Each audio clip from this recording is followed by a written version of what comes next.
Hey everybody, welcome to another episode of NC-17. My name is Josh, and today we have an amazing actress with us. Her name is Marie Delorenzo. How are you doing today? Good. How are you? I'm pretty good, pretty good. Uh, you got a pretty extensive filmography, some of which I've seen, some I haven't, but I'm pretty sure we'll cover pretty much a little bit of both. But before we get into that, let's go back to when you were younger and kind of like when you were a child, 10, 11 years old. What really got you into wanting to be in movies, and was it something you always wanted to do? It's kind of a convoluted story. Really, my heart was always with dance. I'm a dancer first, so I have been studying all types of dance since I was about 2 years old. And I think really I just had that performer bug. I just like to be on a stage. I didn't really care what I was doing as long as there was an audience. So that was kind of what got me into performing and being in front of a crowd and being open to that. But I think I've said this before. One of my earliest things that got me into acting was I was really into the show Beverly Hills 90210.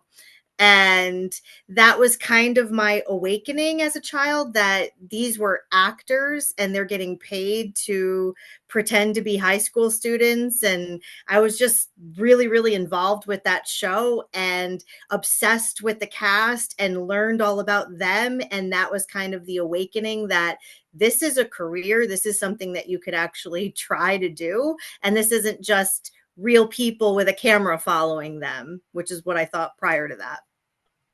Oh yeah. Speaking of 90210, I'm a fan. I got the complete series over there. My friends are gonna be like, "There's something wrong with film is film, whether it be good TV shows or good movies." Yes. Uh, but before we go any further, it's you're the first person who's mentioned that show on this podcast, and I'm like, that show has covered everything from romance to trauma to, I mean, literally horrors that you can live out in everyday life. And so I can see how that could be a catalyst for someone to want to kind of get into the business, and then to realize that these real people are performing this stuff. I mean, so kudos to you, and it's very awesome that you mentioned it. So Well, thank you for co-signing because I was like, I don't know if I want to say why or how, but it was definitely that. I was obsessed. Oh yeah. So I mean, as you got older and like seeing the many different forms of film and just kind of like everything that was out there, what trajectory did you find yourself being more drawn to? Was it more of the reality-based stuff, or more of the, like stuff that can happen, don't happen, or was it just a little bit of everything? I would say when I was younger, I was definitely more into the horror genre. Definitely, uh, it's funny because a lot of the movies that I've been in are similar to movies that had caught my attention as a child. Your Halloweens, your Nightmare on Elm Street. Poltergeist is one of my favorites. The Exorcist, things like that. So I was really into that genre younger. And then I also really had a feel for drama. I would say as I got older, I started to have more of a appreciation for comedy and was able to really find that I also have comedic chops because I think um, I'm very quick witted, and I definitely have in my personal life ways that I am, good with some humor, but I never thought that it translated well when I acted. But I've learned that that's not true. Uh, so as you were getting ready to pretty much start your career in film and everything like that, what was your first reaction and first like kind of thoughts being on your first filming location? Truthfully, I'd say the most surprising thing to me is how long it takes to film anything. Something that you see that you've watched maybe 5 minutes on, it could take all day to film or half a day to film. And so I think probably the most surprising thing to me was how slow moving film actually was. Because before I actually got into doing film, I was more of a theater actor. So I went to school for theater. I did a lot of performances throughout my high school years and also my college years because I was a theater major. And theater is a totally different way of acting. You spend a lot of hours in rehearsal, but the show just is the show, and whatever it is however it is. So that was kind of eye opening to me. Was you get a second chance. It can sometimes take a long time because it just doesn't look right, or the lighting isn't right, or whatever it may be. That was probably the most surprising. Oh yeah. So I've had other people on who's come from a theater background too, and they always say that it is two completely different beasts. Because in like theater, you're projecting because you got to reach the back of the crowd, and the show Yes. must go on no matter what. Hmm. And being in film, you guys kind of got to reel it back and be like, okay, you're here. So Yes. did you find that transition a little bit difficult, or was it kind of a smooth operating, just smooth going? I would say as far as my acting went, if you look at my early stuff, I definitely overacted for film, because of that thing that you're saying where you're projecting to the back of the house and sometimes your movements are exaggerated, the way that you say things is exaggerated. And so I will say I do have I'm critical of myself in my early work because I do think I had a touch of that overacting when it came to the film aspect of it. But I think what worked for me and what didn't work for me in theater is the voice. The one note that I always used to get from directors when I did theater was that I needed to project more, that, people couldn't hear me. I sounded like a church mouse. And I sometimes have a hard time getting my voice to really carry. And so I think film in that way is easier for me, but the acting I definitely had to adjust. Oh, yeah. Uh, so take us because there's like I said, I've seen some of your films, some I haven't, but we'll get to the ones that I haven't because I'm kind of interested and intrigued to see what some of these ones was about. Like The Hunt, you play Elizabeth Johnson. I haven't seen that one. Can you kind of give us a synopsis without spoiling anything? Because I will find it and watch it, and Okay. kind of how like your character plays into that one. Sure. So, The Hunt, it's actually a shorter film in a compilation of films done by Jeff Kirkendall. He did kind of a bunch of short stories and made them into a longer type film, which is now Halloween Horror Tales. So they're kind of the same but different. So The Hunt is a piece of that. But my character comes back from the hunt in horror tales, Halloween Horror Tales, and is piecing all of those stories together in a way. That was an interesting role because I felt like the person that I was playing was very different than me. She is, in my opinion, the way that I took her, um, kind of meek, kind of mild, and I am not that. um, so that was an interesting character to play, but one of my favorite characters that I have played, that I don't want to get too into it because I do think anything that I do say about the character might give the story away. So I'm being extra cautious. But I can definitely tell you she is mild mannered. She's a good girl. Um, and she really, I think, to her disadvantage is how I will say that. Oh yeah. Well, I'm definitely gonna check it out. Halloween Horror Tales. I'm definitely gonna check that out. Uh, One I have seen, and I'm a big Amityville fan, and you have a couple titles in the Amityville dimension. Yes. But you played Amy Duquesne in Amityville Exorcism. Yes. Okay, so there's a lot of movies out there that have Amityville attached to it. Some are good, some are not. I thoroughly 100% enjoyed Amityville Exorcism. Thank you. I thought it was one well written, the acting was phenomenal, and anything that kind of can give me goosebumps or even, dare I say, kind of almost scare me. The only movie that scared me was the original Exorcist, but I was seven, so. But the Amityville Exorcism was done so profoundly to where it kind of started taking me back to when I was seven and I started getting those goosebumps. What was it like being on that set filming that movie with everyone else? And what was your experiences as your character that you took away and kind of was like, dang, maybe I should start doing this a little bit more or that a little bit less?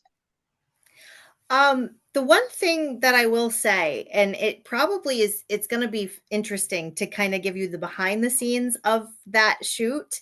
That shoot was very lighthearted. I am very familiar with Mark. I'm very familiar with James. I'm very familiar with Jeff. And we have a history and we've done a lot of films together. And in this particular one, I was the only female in mostly male surroundings. Um, so it got a little crass. The jokes were a little, R-rated. We definitely had fun anytime the camera was not on. When the camera was on, I had to admittedly go to a really dark place mentally. So it was a little hard because there were times where you're joking, you're laughing, you're having a good time. These are your friends, you're comfortable with these guys, and they always make me feel 100% comfortable. But then on the flip side of that, I also have to go into that mindset of you're possessed, you hate these people, this is a priest, this is the worst thing that could possibly be in front of you. So having to look at Jeff in a way of not a friend is really what I had to do. Is I had to look at him almost like almost put a different face on him, like he was an enemy to me, to bring out that character. And I'm just going to give a little tidbit. The one thing that I think surprised me, or what I think I'm capable of that I didn't know I was capable of before that film, was that gravel, that voice that came out in that finished product was not supposed to be my voice, but it is.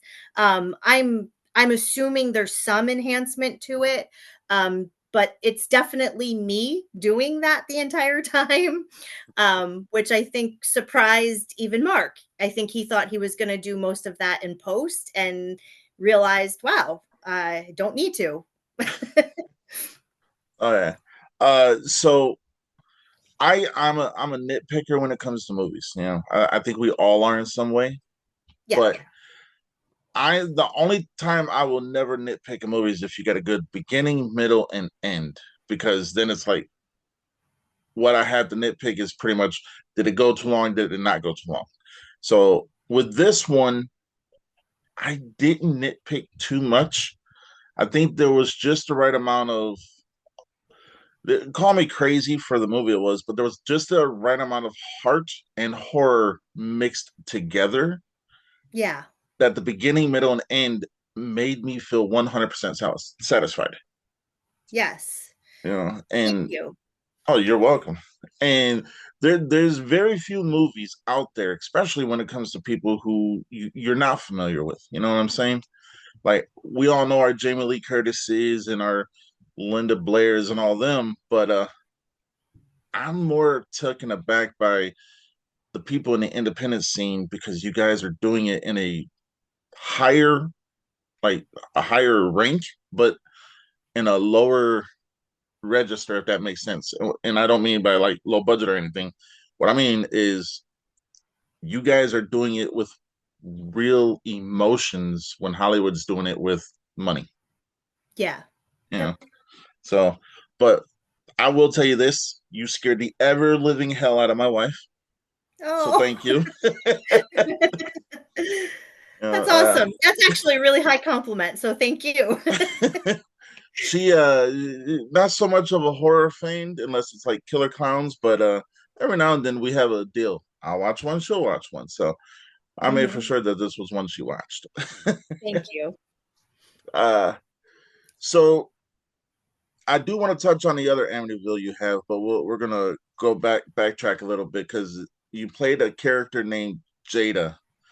I haven't seen this one, Empire of the Apes, and you revised the character in Revolt of Empire of the Apes. Can you kind of give us a synopsis on those two films and kind of what your how your character plays into it? Sure. Empire of the Apes was my first Polonia movie. So that was exciting because I didn't really know what to expect. And I know that there's a name that comes with that and a reputation that comes with that. So I definitely was excited. The fun part about Jada is I don't know if you're how familiar you are with South Park and the Butters episode, and it's Butters, so that was kind of my tagline with Jada, because Jada was always the one that in a way kept the others back, or she held them back a little bit. um she had a lot of heart. She definitely had, I think, the most heart out of the trio of girls that are in that movie. But she definitely did not have the most um, uh, fighter spirit in her. She was kind of the damsel in distress for a lot of the movie, and unfortunately, the other girls had to bail her out a lot of the time because of it. So there was this whole thing, like every time that I did something as my character, it would be like, "Oh, Jada," because it was just that was just a Jada thing to do. Um, And the fun part about that character was when I got to bring her back in the second installment, it was a rebirth. She was no longer that damsel in distress. She was very much the I am now in control of my destiny, and I'm not going to take, I don't know if I can curse, but Yeah, you what, can. um, from anybody. And then the tables had definitely turned. She was more the fighter on the second time around. That's a really fun movie as far as if you're into those types of sci-fi. It's very reminiscent of all of the other 8 movies that people are more aware of. But there's it's a lot of fun. It definitely is your sci-fi-esque type film, and I love the full circle moment that my character got to have in those films. Oh yeah. There's actually a third one too, Invasion of the Empire of the Apes.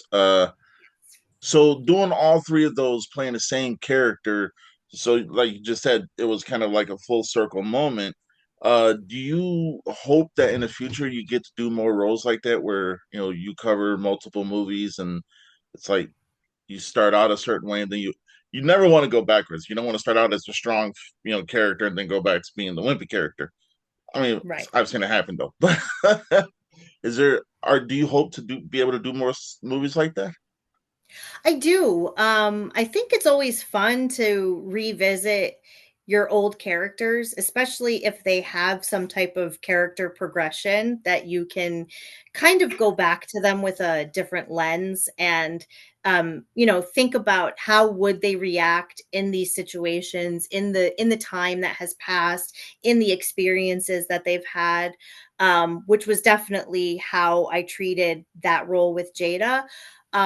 There's definitely some other characters that I've really fallen in love with that I would love to go back and revisit if ever given the opportunity, but it's all how it pans out. Oh yeah. All right, so let's talk about your second Amityville venture, Amityville Island. You play Melanie. Mhm. Uh, First and foremost, I should have said this with the first one, but your name is now synonymous with one of the most well-known properties out there that is not Halloween or something like that. How's that feel? It's interesting, especially being on that indie side of things because you live a normal life. You go about your business just like anybody else in the world does. But that particular uh genre or that particular film has really gotten legs and taken off around the world. And I have people reach out to me from all places to let me know that they've enjoyed it, that I've done a great job. Sometimes they're not so nice, but whatever. Uh, Comes with the territory. And it's just one of those things that I never thought that doing this it would reach that many people, or I would have a little piece of some type of horror history or whatever you want to call it. I do feel like I am a part of that because it shows up on lists, it shows up on all sorts of reviews on podcasts. So it's taken off. oh yeah. Well, I could tell you that I'm honest with people and I'm honest with my reviews and the way I look at movies. If if I don't like something, I will call it out. There's one movie.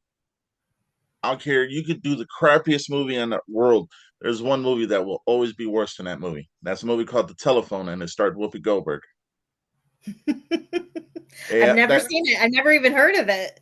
Yeah, be glad. Okay. Like, there's bad, then there's horrible, then there's that. I'll just say Yes. that. Okay.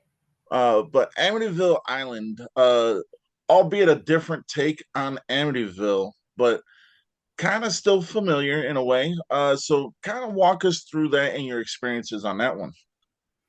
Well, the funny part about that one is that one I didn't really have to do much for. So Mark had some footage and he asked me if I would mind that he used some footage that he had already had. And I was like, no, have at it.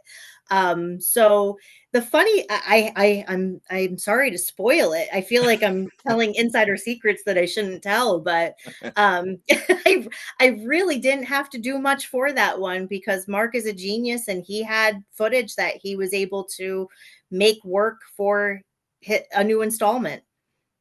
Uh, uh, so my opinion, you're the my favorite movie you've been in. We're about to talk about Okay. Return to Splatter Farm. Oh, That movie was phenomenal. Like I thank you. loved it. Uh, Interesting ways of doing certain things. I'm not going to spoil it for anybody, but I Hmm. will say that every single character, regardless if it was from top to bottom, nailed what they were supposed to do. At least in my opinion. You Thank know, you. so me as a fan, when I was watching it for the first time, and yes, I've watched it a couple times. I was the first time I was like, okay, please be good. And like halfway through it, I was like, damn, I ain't even got to say please be good. This was good. Uh, so playing that character, what was it like on that set? And kind of take us through your own experiences of what you were like. Was it every day just a different adventure? Oh, so the one thing that I could say about that set is we were shooting in a very old farmhouse, and it was, as far as I know, nobody was living in it for a while, and it definitely seemed that way. um, there was some moments where we had to just get things in place so that we felt comfortable shooting in certain areas. There were definitely some areas that had animals in them, like the upstairs area we couldn't go into because it had already been taken over by, I think, raccoons. I hope. I'm not sure. Um, but that was an interesting set because all of us, I think, bonded on that film. So that camaraderie, that friendship that kind of carries through is real. We all really bonded. We spent a lot of time together. Where a lot of times where you see these ensemble casts, the actuality of that group spending that much time together is often very little. I've been in films where there's some instances where I maybe spent 10 minutes with a person, but on film, I'm with them for an hour. In this particular one, it felt like a sleepover. Like we all just were together in this farmhouse. There wasn't a whole lot of opportunity to venture out and go elsewhere. So we had during our downtimes a lot of bonding time. And I think that that translated, it made us seem more like a friend group going on this excursion, more so than a bunch of actors who've never met each other before, piling into a car and making it work. The one thing that I will say with that film, and getting into that character, because truth be told, she was a bitch. And she was fun to play. I loved playing her, but finding her was sometimes tough because I liked these people that I was with so much. um, so I listened to a lot of Nicki Minaj, and used her character that she uses when she raps, and tried to like borrow that a little bit into who I was portraying. Uh, well, speaking of Nicki Minaj, all you had to do was see the interaction she had with Miley at the MTV Awards show. I was like, all right, well, if you were trying for that, you nailed it.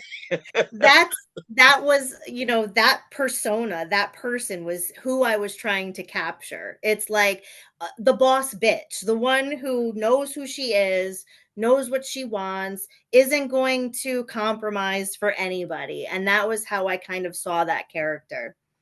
Oh yeah. So this film, in my opinion, and I can only give you my opinion, is one of Kirkendall's best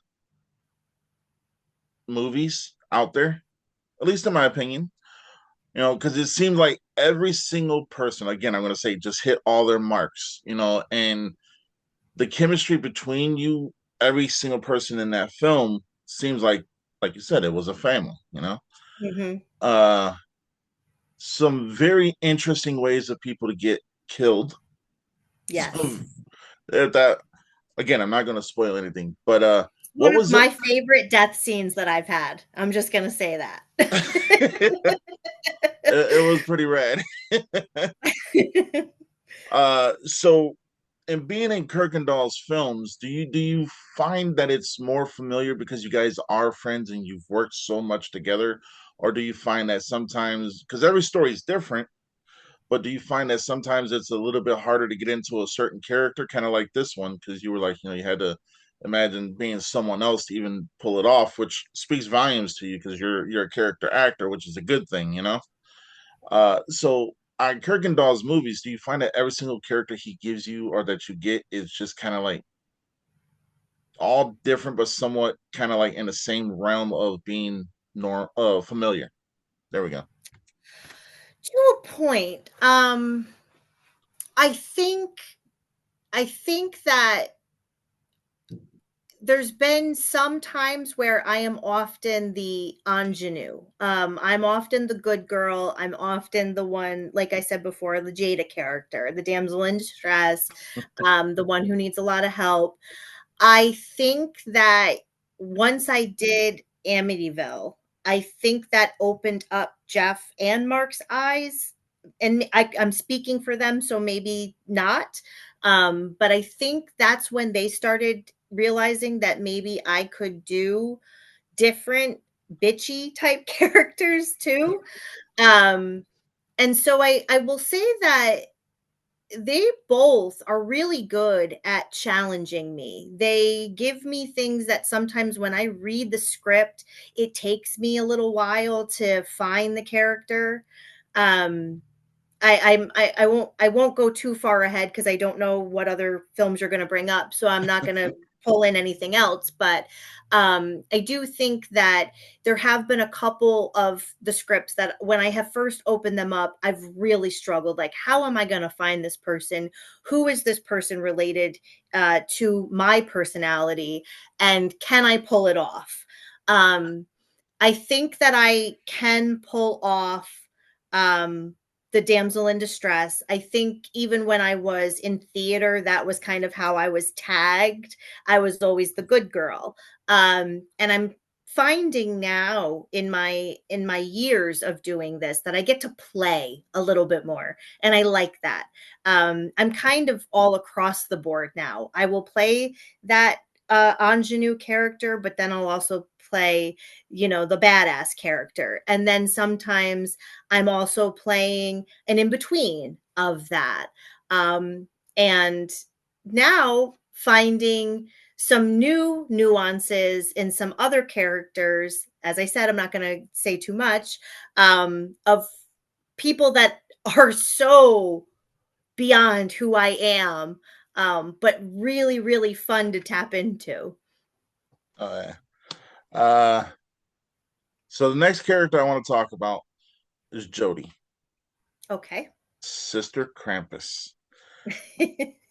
Please enlighten us on how that was, because the way I saw it, I hope it's the same way. But in your own words, what was that film like?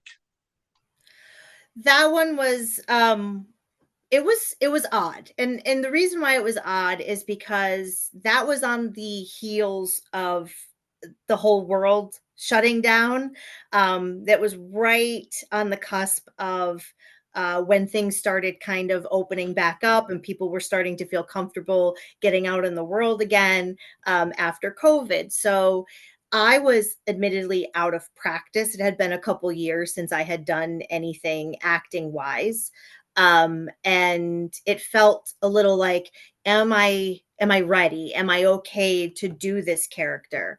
Once I kind of got into the groove and was working towards it, I had found she was very easy. She came to me very easy because I knew her. And I knew that sisterly relationship too, of that conflict of that family conflict, of that feeling of you've left a sister behind and now it's like, how do you come back and get this bond back together, because the love is still there, but you know, when one of your siblings feels abandoned, there is that feeling or that tension that can happen between that sibling bond. So that was very interesting to explore because without saying too much of my personal life, I could relate to that aspect of it. And so that part of it was very interesting. It was my first time meeting Rebecca and we hit it off immediately. So that was no problem there. It felt very sisterly there. It felt like we had that bond. But overall, that was just a really, really fun shoot. It was the first time that I got to work with Rebecca. It was the first time that I got to work with Yoli, who was absolutely incredible in that film. Danielle and I have had some history throughout some films. So getting that familiar face in that territory as well made things a little smooth. Because the one thing that I can say about Danielle and I is we have such familiarity with each other as far as our acting is concerned that it's just like we just need a little practice run and we got it, because we know kind of what the other person's going to do. And when we don't, we're very communicative with each other. Uh, uh, Sister Krampus was, to me, in my own opinion, like, you got your Hollywood blockbuster Krampus, which was decent. Then you had your I think it's 4 or 5 other Krampus movies, and then Mother Krampus, and then Mother Krampus 2. And then when I saw Sister Krampus, I was like, this falls in the same line as, it's not over the top and it gives you just enough, but it's also in the same vein of, damn, these characters are phenomenal again. And Mm-hmm. so everything together, again, story, acting, everything was so on point that by the end of the movie, I was like, okay, but I need me just a little bit more. But it was definitely a good movie. Definitely a good movie. I liked it. So, Thank you. It's one of my favorites, actually. I really am proud of that one. all right. Uh, we'll talk about 2 or 3 more, specifically 3 more. But before we get into that, what advice would you give to anyone trying to get into the industry? Um, I'd say the biggest advice that I would give is don't I'd say for my younger self, what got in my way was myself. My confidence got in my way of thinking like, oh, I'm not going to be what they're looking for, or how do I know if I am what they're looking for? Or I do an audition and immediately go, oh, I've bombed it. And I think really just proceed with confidence, prepare, and as long as you're prepared, have that confidence that you're good, you've got this. And whether or not you get picked for the role, it has nothing to do with you. It has to do with what the person who's casting is looking for and whether or not you fit the bill. And just because you don't get something that you think you're perfect for, that might be the thing that allows you to find the next thing that is even better. I've through the years have found my confidence. And I wish that when I was first starting out, I had that confidence in myself that I have found in me now. Because I think I got in my own way a lot. And that I think would be my biggest piece of advice for others. Uh, uh, so before we go on to the next film, I want to kind of give you much due credit because, again, you have your Jamie Lee Curtis's, Linda Blair's, and all of them, but I think the crop of actress and actors that are in the independent scene right now are killing it. You know, like A+ and Hollywood is B+. My true 100 opinion. And I would like to say, and I'm sure you've probably heard it before, but to me, the way you do your horror films makes you one of the OG scream queens, in my opinion, for the independent scene. That's That God's is honest truth. very sweet. Thank you so much. Yeah, I because oh, you're most welcome. Because I see that. Yeah, I understand that you guys, you're playing a role. You got to sometimes tap into some real dark places. But the fact that you guys are outdoing some of these, I'll say this: I'll watch any one of your movies over Jennifer's Body any day. Thank you. You know, and that's a not against Jennifer's Body. It's just uh, Hollywood is doing what they're doing. I'm enjoying independent. I'll say it like that. uh, so let's go into your next one. Uh, Cocaine Werewolf. Uh, you play Victim in Card. That's the name of your character. Yeah, it is. What was that experience like, and where would you rate what happened to you in there on all the other films you've done where your character has had something happen? Wow. So that experience was interesting because that did not obviously give a whole lot of preparation for such a small role. It was one of those, we're in the area, would you stop by and maybe do this for us? And I was like, sure. Um, and so when I got there, I didn't really know what to expect. I kind of was just like, okay, I'm here. What do you want me to do? And it was just broken down like you're waiting in the car, you're doing this, you're doing that. And here's what's going to happen. I think as far as the death scene is considered, I would put that probably second to my death scene in Return to Splatter Farm. It is the way that it is captured on film is phenomenal. Like I don't know what I expected when we shot it because I don't want to give away too many trade secrets. It'll kill the magic of it all. But um, the way that the person who was in the costume who was grabbing me out of the car and how we had to almost do that as like a dance. It was very like 1, 2, 3, 4. That's a credit to that person and to myself because we had to really time that well so that it appears as if I'm getting yanked when really I was doing a lot of the movement of that yanking. And it's really cool the way that it is on film. Like the finished product is nothing how I expected it to come out based off of what we did to get it on the on camera. Uh, and what's funny is like since Cocaine Bear, there's been so many movies about animals and like the paraphernalia stuff that kind of make them go crazy. And I mean, I'm in for it. Like I loved Cocaine Bear. It was a funny movie. It was a good movie. Yeah, I like Definitely. that one too. But I mean, it goes. There's other movies I've seen that I have thoroughly enjoyed, and this is one of them.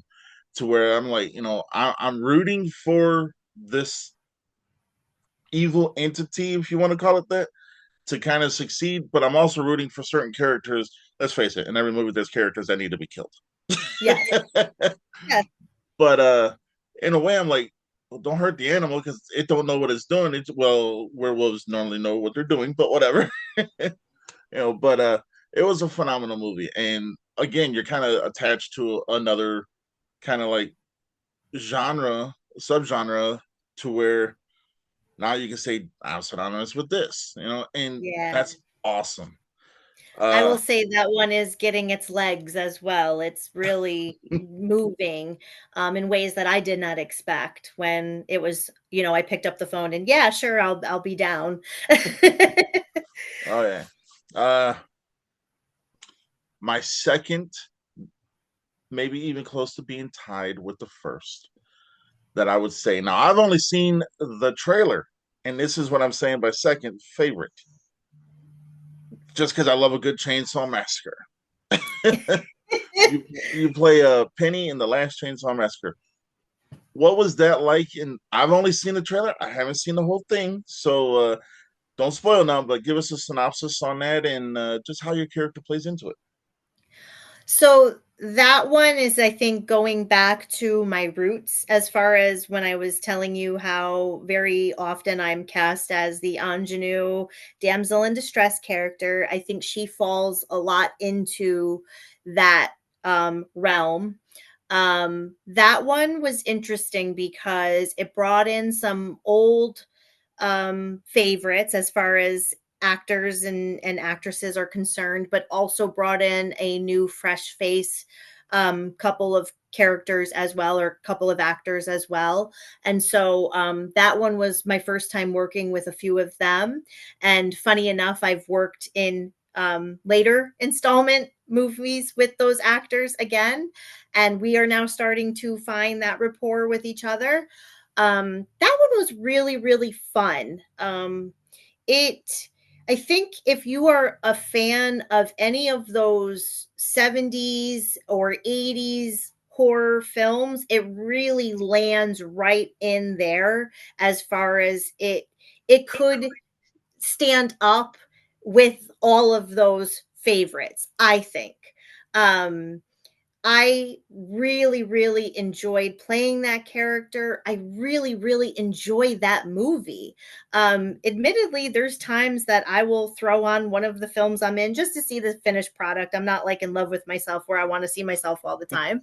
Um, Actually, quite the opposite. I'm very critical of myself. And that is probably one of the few that I've watched and was able to sit back and enjoy it as an audience member rather than a, oh, why did you do that? Or, oh, look at you, there. Whereas some of my other films, I'm a little bit more critical of myself. I think that one really, really um, is going to stand the test of time. I think it's going to be one of those that never really goes out of style because who doesn't love a good massacre, right? Exactly. Oh yeah. Uh, so we'll talk about one more. Uh, the character you play is Marguerite, I believe that's correct. In Yeah. the Stalking. Yes. Again, another one I haven't seen, so I'm interested in kind of getting a synopsis on that one and how your character plays into it. But another question about this one is stuff like this really happens in real life, you know? Hmm. And we don't condone none of that here. So anyone who's going to watch that, don't report me because we don't condone none of that. But real life stuff that can happen seems to be more horror inducing than being chased by a werewolf or something like that. Not knocking none of that, but so doing the stalking, was your mindset a little bit different because stuff like this does happen and can happen, or was it you were just playing a character and trying to do the best you can do? Well, it was a little bit of both. If you see the dialogue, or I should say the monologue that I have to do as the character, you could probably get into the mindset of me as the actor trying to learn the script and learn the monologue.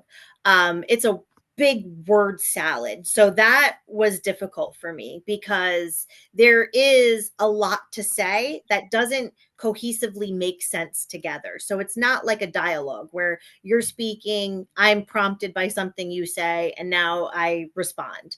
That was probably the trickiest part for me, was to getting that part of it. And then once I kind of was looking at the character, I would definitely think of sort of how do I feel about being this character? Because I do believe in those things. And I do believe that things can attach, and that sometimes when you do these things, you're opening up things that maybe you don't want to open up. And so there was a little piece of that, of a little bit of how do I feel playing this character? Am I okay with kind of the spookiness of it all and what it could mean? Um, so once I kind of got over that, I was able to just really look at it as it's just words on a page. You're just, you're being an actor. It's not like, you're really summoning spirits here, but to sit here and say that it wasn't in the back of my mind at certain points, I'd be lying. Oh yeah. Uh, so through all the films you've been in, you where you're at this particular moment in time in your life, would you say you're satisfied? Or are you still reaching for that, that you're still reaching for that next project because you want to keep going and keep trucking and just kind of like keep putting product out there that the masses can enjoy? I think that there's still parts that I would love to tap into. One thing that I never really got to explore that I'm interested in exploring is a real dramatic role. Something that really dips into the psyche, um, to see how far I could take that. I definitely have been able to tap into the fear. And there have been times where, even when I'm shooting, just being in that mindset has gotten me like almost where I'm, gasping for breath, or that I can't, I feel like I'm running from something. And that's an interesting thing. And like I said, I've been able to now explore some of the comedic aspects of things in some of my roles. And that's always really, really fun. But I really would love to try something that's really dramatic, and something that I think would just be a challenge. Not to say that these other roles haven't had their challenges, but you try to stifle some of that stuff in your everyday, and I think it would be in a way healing to explore some of those feelings and to be able to put it out there in a character, because I have found that some of my other characters have helped me with some of those things as well, whether it be a horror or a comedic side of things. But it's definitely one of those things that I think I haven't tapped into as much as I would like to. Oh yeah. Uh, so we're getting pretty close to the end of the show. This is the moment where I give you the floor. You plug all your socials where people can or cannot reach out to you. That's entirely up to you. Mm-hmm. Where they can see your films and just kind of keep in touch to make sure they can keep track of the progress that you're doing and what you got coming out. Floor is yours. Okay, sure. So here's the thing, because I don't even know my handles on some of my socials. Isn't that embarrassing? But you can find me on Facebook. My name, just as it's displayed here, is my name on Facebook. If we're looking at Instagram, I want to make sure I get it right. So my Instagram handle is at Measy_breezy. And a little bit of a sidebar for that is I want to just give a shout out to my grandma, because that's a old nickname that she gave me. So that's the reason why that's there. I'm on TikTok, and that's under Risky Business. There, I don't do a whole lot of plugging of my films. I'm more just being a mom and having fun with playing some characters, doing some voiceover things and stuff like that. Trying to do that a little bit more, trying to engage in TikTok a little bit more, but I don't know. I'm not so good at it. I have an account on X, but I don't use it. So I haven't logged into it in many, many, many years. So probably not worthy of going there. Everything that I've been in for the most part is on IMDb, unless it's still under wraps and can't be shared yet. I do have a couple projects that I'm working on right now that I think I'm supposed to keep top secret, but just so that you guys know that I'm still working on stuff and more stuff is to come. Keep an eye out, because when that is available, it will be on my socials and it will be on IMDb. Most of my stuff can be found on either Tubi or Fossum. I think Fossum is now probably the place to go for a bigger selection of them, more so than Tubi, but streaming wise, that's a good place to find them. I know you can also purchase a lot of them through Amazon, I think Walmart as well. And then beyond that, I think probably the fans would know better than me. Fair enough. uh, Me personally, I want to take this moment to say you're a phenomenal actress. You have so much talent. And I think the world is your oyster. And when you get that real dramatic role, that role you're dying for, you can rest assured that at least I you got one fan in me, so I'll be watching it. So Thank you so much. It was so nice meeting you and talking to you. And I really do appreciate the kind words and everything that you've said. And thank you for watching my films. Sometimes you do them and you're like, maybe my family will watch them. So it's nice to see that there's an audience out there. oh yeah. Uh well, I will tell you one thing. I'm probably going to go watch Cocaine Werewolf again, but that's just me. Or watch it, you get what I'm saying. I'm tired. But no, I want to thank you for coming on. You've been an awesome guest. Thank you And so much. you're most welcome, and you are welcome on this show anytime, whether it be to plug a movie, or anything you want to plug, talk movies, or even say, Josh, you got a booger in your nose. I clean it out every day though. So, Sounds good. I appreciate this. oh yeah. All right, everybody. Until next time, stay NC-17.